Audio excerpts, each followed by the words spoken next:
Hello అందరికీ. చాలా days తర్వాత అత్తమ్మ చీరతో గెట్ రెడీ విత్ మీ చేస్తున్నాను. ఇది నాకు అత్తమ్మ ఇచ్చిన చీర అనమాట. అత్త ఇచ్చి చాలా డేస్ అయిపోయింది. బట్ కానీ ఎందుకో కట్టుకోలేదు. ఈసారి ఎందుకో వైకుంఠ ఏకాదశి రోజు కట్టుకుందాం అనిపించింది. అండ్ బ్లౌజ్ సెట్ అవుతుందో లేదా అనుకున్నాను. కానీ బ్లౌజ్ కూడా చాలా పర్ఫెక్ట్‌గా సెట్ అయింది. చాలా స్మూత్‌గా చాలా బాగుంది. అప్పట్లో ఈ వర్క్ శారీస్ చాలా ట్రెండింగ్‌గా ఉండేవి కదా! చూస్తున్నారు కదా! మా అత్త డిజైన్ చాలా బాగా చేపించింది. నేను ఇచ్చినప్పుడు హడావిడిగా తీసుకొనొచ్చి ఇంట్లో బీరువాలో పెట్టేశాను గానీ, మొన్న శారీస్ సర్దుతున్నప్పుడు ఈ చీర కనిపించింది. ఒకసారి స్టైల్ చేద్దాం అనిపించింది. చూస్తున్నారు కదా! నాకు చాలా బాగా సెట్ అయింది. చాలా సాఫ్ట్‌గా ఉంది.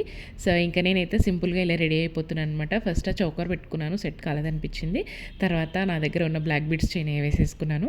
ఇంకా బుట్టలు ఇవి పెట్టుకోవాలి, అవి పెట్టుకోవాలని చిన్న కన్ఫ్యూజ్ మనకెప్పుడూ ఉండేదే కదా ఆడవాళ్ళకి. ఇలా సింపుల్‌గా రెడీ అయిపోయిన తర్వాత నేనైతే అగారో వాల్యూమైజర్ హెయిర్ డ్రైయర్‌తో అయితే హెయిర్‌ని సెట్ చేసుకుంటున్నాను. మీరు హెయిర్‌కి ఏది యూజ్ చేసినా లైక్ స్ట్రైట్నర్ కానీ, హెయిర్ డ్రైయర్ కానీ, కర్లర్ కానీ ఏది యూజ్ చేసినా first of all heat product అయితే యూజ్ చేయండి. లేదంటే హెయిర్ చాలా డ్యామేజ్ అవుతుంది.